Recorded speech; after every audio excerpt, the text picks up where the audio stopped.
the word of Islam. Oh, fortune.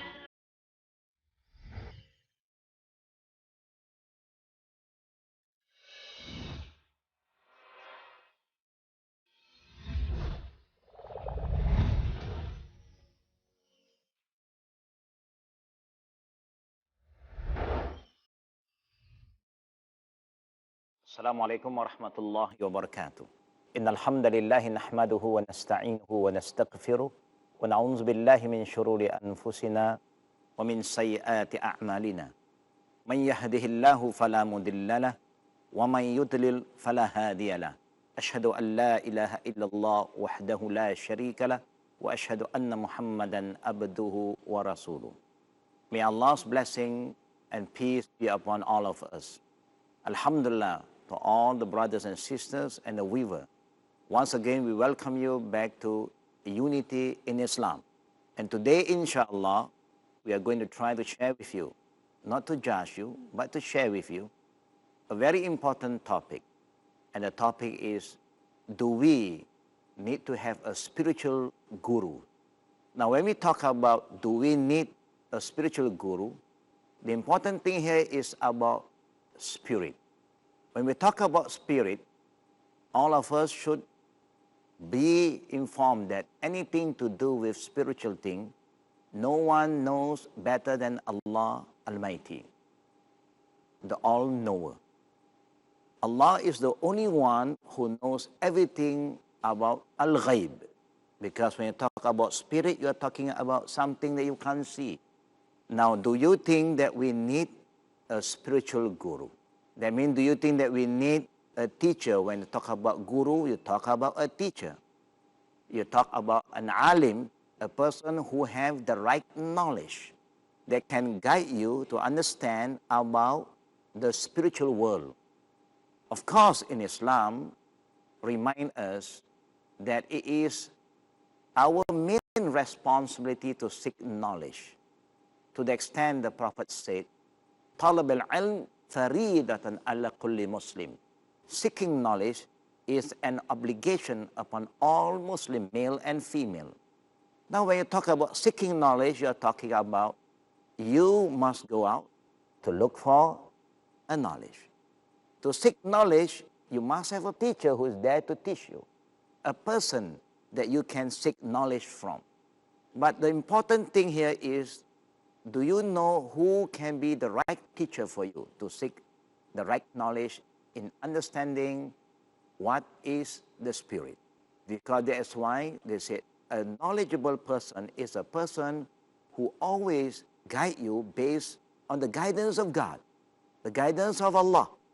Meaning a person who claims that he is a person who has knowledge, he is a person who knows what Allah said in his book, the Quran, where the Quran is not a new book, but is a book that Allah revealed to Prophet Muhammad sallallahu alaihi wasallam to confirm what's revealed before him. Musaddiqa bima bayna yadayhi min at-Tawrat wal-Injil wal-Furqan. Now, Allah subhanahu wa ta'ala remind us that pure knowledge all come from Allah subhanahu wa ta'ala. Now, you're a person who want to guide you and want to teach you about the spiritual world, but he have no reference in the Quran at all. Just his opinion.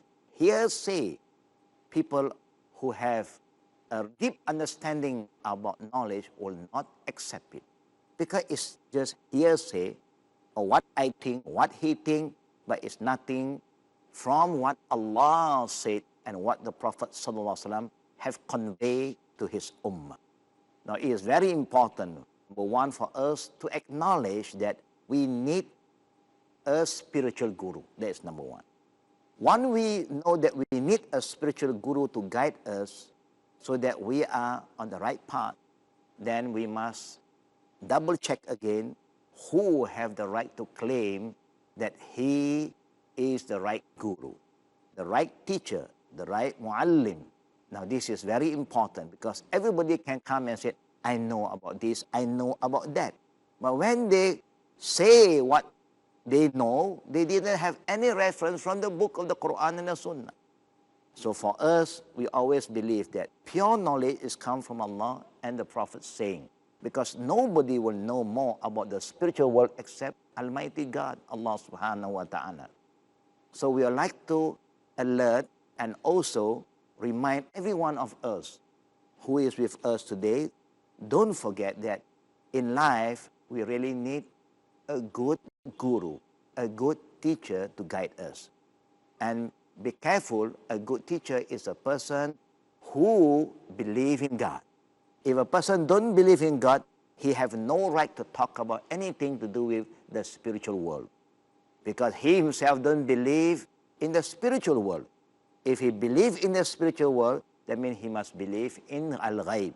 When he believes in Al-Ghaib, Allah subhanahu wa ta'ala remind us, ذَلِكَ الْكِتَابِ لَا رَيْبَ فِيهِ هُدًى لِلْمُتَّقِينَ.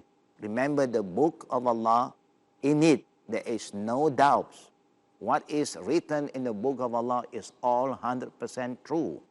If you don't understand, it doesn't mean that it's not true. It's because of our own ignorance and our limited knowledge in understanding what Allah said in the Holy Book.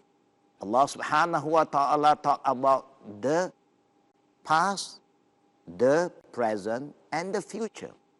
About Allah himself is ghaib. About Jannah is ghaib. About paradise, about hell, about angels, all this is ghaib. About what is being ordained upon us is ghaib. When we are going to die, no one knows. About our risk also is ghaib. How much Allah subhanahu wa ta'ala provides for us, our provision here, we do not know. How long we are going to live on this planet, we do not know. All this is ghaib. And only with the right guidance from Allah subhanahu wa ta'ala, then you will be in the right path. And that is why Islam always emphasizes the important, number one, in seeking knowledge. There's no end. So nobody have the right to say that, I think I know everything now. I don't have to seek knowledge anymore. We know what happened to Prophet Moses alayhi salam when the people of Israel asked him about who knows and who is the best among us. He said, I. He said, I. But Moses is not saying that he is the most learned compared with Allah, but he said, compared with him and his people, of course, he's more learned. I mean, he didn't say it out of pride, no. And that's why when Allah reminded him that he should have said, Allahu A'lam, Allah know best, Allah know everything, then Allah said to Moses, you got to go and seek knowledge from another brother of yours that is from Khidir. Now, if Moses is a very proud man, like how we used to feel when we have the knowledge, we have the PhD, we suddenly feel that we don't need to ask anybody now. Moses immediately prepared himself for his journey to go to look for Khidir. Now, if he is proud of what he has said, he don't have to go and look any extra knowledge from anyone because he get the revelation from Allah. Why must he go and learn from somebody who is not the prophet? But he didn't do that. He knows when Allah remind him, he has said something that is not right for him. Immediately, he admit his mistake and he prepare his journey and he is proceeding to a place to seek the knowledge from Khidir, which Allah subhanahu wa ta'ala commanded him. And alhamdulillah, if you understand the history of Moses and Khidir, then you understand why even a prophet needs a guru. And a guru, a teacher, can come from anybody. It's not necessary that a teacher must only come from the elderly person or from a learned person who have all the degree with them. But sometimes, world is very strange. The people who don't have any degree, they are the great scholars in our time. And in the past, those people who are known as real scholars, they don't even have any written qualification, whether a BA, whether an MA, whether a PhD. So it's very important for us to understand this, because it is very important for all Muslims to understand that To seek knowledge, you must have the wisdom. And inshallah, we hope you will come back with you again after a small break, and see you after the break, inshallah. Spread the word. Alhamdulillah, brother and sister, we are back again after the short break. I have said earlier, before the break, it's good for us to remind ourselves, even to myself, I like to remind myself the importance to understand that when you talk about following somebody, seeking knowledge, want to have the right guru, one of the signs of a great guru is a guru who will not teach you based on what he thinks is right. No. Because what you think is right may be wrong. What I think is right also may be wrong. But a great guru is a guru who says, inshallah, I will just teach you what Allah subhanahu wa ta'ala said in his book. Because what Allah said is true. فَإِنَّ أَصْدَقَ الْحَدِيثِ كِتَابَ اللَّهِ. The Prophet said, what Allah said is the truth. And Allah subhanahu wa ta'ala reminds us in Surah As-Sad, means chapter 38, verses 26. وَلَا تَتَّبِعِ الْهَوَى فَيُدِلَّكَ عَنْ سَبِيلِ اللَّهِ. Meaning, and follow not your desire, for it will mislead you from the paths of Allah subhanahu wa ta'ala. Now, knowledge is not how I feel, how you feel, what you think, what I think, no. Knowledge is what Allah said, especially when you talk about the spiritual world, where I don't see, neither you see, but we believe. Like we believe there's a soul inside our body. If there's no soul, example, if I don't have a soul in my body now, I wouldn't be sitting in front of you, I won't be talking to you. But because there is a soul. But where is our soul? No one knows. No machine can even detect where is our soul. You can detect certain organ in your body because soul is something spiritual. This is what we talk about spirit now. Sometimes we believe in ghosts.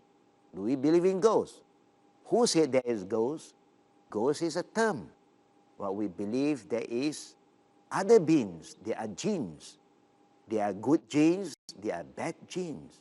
The bad gene, normally people say, they are devil, they are ghosts, or they are the bad spirit.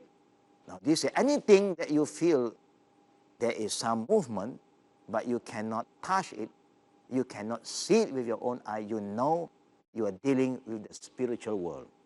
And the spiritual world is always more powerful. The spiritual world exists before we. Before our body was created by Allah, our soul is already there. Before we are created, our soul is there. Meaning the spirit always comes before the body. And it's very important for us to know the difference between understanding the ghaib according to the guidance of Allah and the Prophet than just understanding the knowledge of the spirit based on tradition. What our forefathers said, what some holy man said. But whatever they said, if there's no reference from the Quran and our Sunnah of the Prophet sallallahu alaihi wasallam, we have no right to believe in it. Now today we know a lot of people are talking about spirit. They are believed that saying even the dead person, his spirit will come back to you. Our great-grandfather's spirit, our father's spirit. Even there are some people who believe that the spirit of Prophet Muhammad sallallahu alaihi wasallam is coming back to visit us. Now this is something very important for us to understand. It did not exist in the teaching of Islam. Islam never taught us to believe that the spirit of the dead people is going to come back and visit us. No. This is some kind of belief that have nothing to do with the teaching of Allah's religion.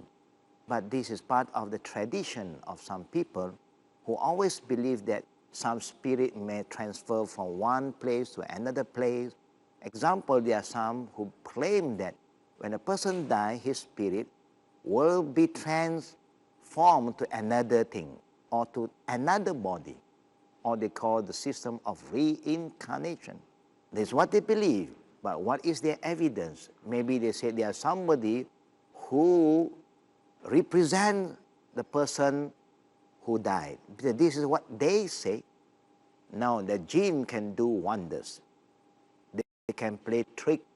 If you don't have the right knowledge and right understanding, then it's easy for you to believe in things that is against the teaching of the Quran and Sunnah. If you want to believe that dead people's soul is going to come back to you, you must have an evidence. At least the Prophet did say something about that. What the Prophet did mention in the hadith that is sahih, authentic, is that even after he passed away, after the death of Prophet Muhammad sallallahu alaihi wasallam, we, the Sahaba, may dream of the Prophet. It's not that his spirit is coming back to visit his companion, no. But Allah may allow us to have good dreams, and one of the good dreams is to dream of Prophet Muhammad sallallahu alaihi wasallam. So this is very important because I have been hearing a lot of Muslims claiming that sometimes they say in certain month, in Rabiul Awal example, so that if you make a lot of salawat upon Prophet Muhammad sallallahu alaihi wasallam, then the Prophet's spirit will come to us. Now this kind of belief have no basis at all. And we who believe in the Quran and Sunnah and the pure teaching of Islam should not accept it. And there are people who say that maybe our loved one who died after 1 week, maybe after 3 days, or after 10 days, or after 40 days, or after 100 days, they will come back and visit us on and off. This is some of the belief of the people who don't believe in Allah and the Prophet sallallahu alaihi wasallam. They just believe what their forefather told them or what their tradition have been talking about this kind of belief. So, brothers and sisters, when you talk about the spiritual world, always make it clear that no one can believe about the spiritual world, especially Muslim, when there is no evidence from God, Almighty Allah, who created everything, the thing that you can see, then the unseen. And He only have the right to tell you whether this thing exists or not. And Allah subhanahu wa ta'ala have reminded us, Kullu nafsin za'iqatul maut. Every living thing will die, and when a person dies, he's not going to be here anymore. His spirit will be transferred to another world, where we call the alam barzakh, where there will be a wall between him or his spirit with this dunya and also with akhirah. So we don't have to believe that there is some spirit coming back. But if you start to believe and entertain this kind of belief, then the Satan will come in and play his game. He may come in the form of a jinn who look like so-called the spirit of your father, your mother, your loved one, and he said, I am so and so. But as a believer, we don't have to entertain all these kind of stories and this kind of experience. This is part of the work of the jinn. So when you talk about believing, or do we need a spiritual guru, then we say yes. We need a true spiritual guru who will just explain to us about the spiritual world, about the spiritual thing, based on what Allah said and what the Prophet ﷺ have explained to us. Because if anybody claims that he know about the spiritual world more than Allah and the Prophet ﷺ, how can we believe in that? Just sit down, relax, and think carefully. Can you believe anybody can know about the spiritual world more than Allah? More than Prophet Muhammad sallallahu alaihi wasallam? No. If you want to believe, then it's just too bad, brothers and sisters, because Allah will not accept that kind of belief. You know, when you say believe, even in Islam, you want to talk about the unseen. Believe in Allah is unseen. How can you believe in Allah? Because Allah said He exists. Even you don't see Him, He is there. By looking at His creation, you know He exists. Believing in the angel, because Allah said, so the angel is there. We don't see them. Anything that is spiritual, we believe because Allah said so. If Allah don't say it, we cannot believe in it. Who called us to believe in the Prophet? We don't live in that time. We don't see them. Because Allah said about the Prophet. Allah said about Akhirah. Allah said about predestination, about Qadar and Qadar. We don't know. But when Allah says so, that's why we believe in it. So if a person said that this soul is coming back, that soul is coming back, do they have any evidence? If they don't have any evidence, then how can we entertain this kind of belief? This kind of belief will destroy our iman. It's going to destroy our iman in believing in Allah and the Prophet Sallallahu Alaihi Wasallam. Because no one can believe anything to do with the spiritual thing without an evidence from the Quran and Sunnah. Again, I emphasize, no one can believe anything to do with the spiritual world without any reference from the Quran and the Sunnah. You can say this is the graveyard of the saint, the holy man here, yeah, maybe the Sahabas, but no one can say, now the soul of the Sahaba is coming to me. Na'udzubillahi min zalik. Nowadays, people are claiming that God come to them. Can you believe in that? God come to you. God don't have to come to you. He just got to say something and it happened. He don't have to come to you. And then you are saying that God is inside your body. When you see me, you see God. What kind of belief is this? And there are people who claim, no. Prophet came to me and talked to me. Why must the Prophet come and talk to you? The teaching of Islam is being perfected, it's being completed. You don't need any new laws from anybody anymore.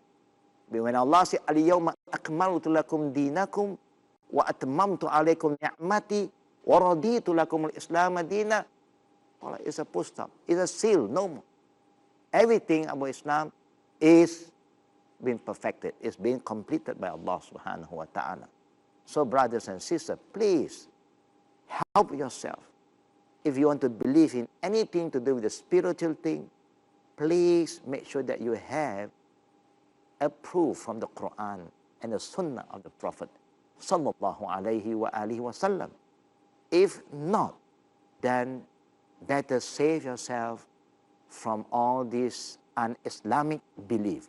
We consider anything to do with the belief towards the spirit when there is no evidence to back up, it is un-Islamic and is a wrong belief.